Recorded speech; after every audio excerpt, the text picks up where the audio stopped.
What do you do when your friends are scared or upset? Sometimes you can help them feel better.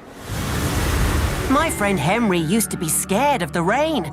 He thought it would ruin his paintwork, so he would always try to find a place to hide and stay dry. I didn't like seeing Henry looking so sad and worried. So I tried to show him that rain was nothing to be frightened of. After all, it's only water.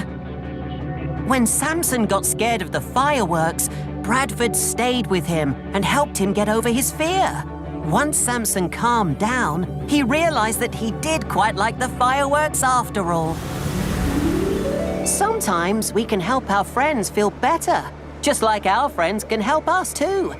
And friends who help each other are the best friends of all.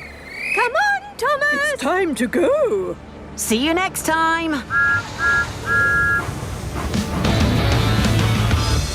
Hello! It's me, Thomas, the #1 blue tank engine. I've learned so many new things on my worldwide adventure that I love sharing. Let's discover more!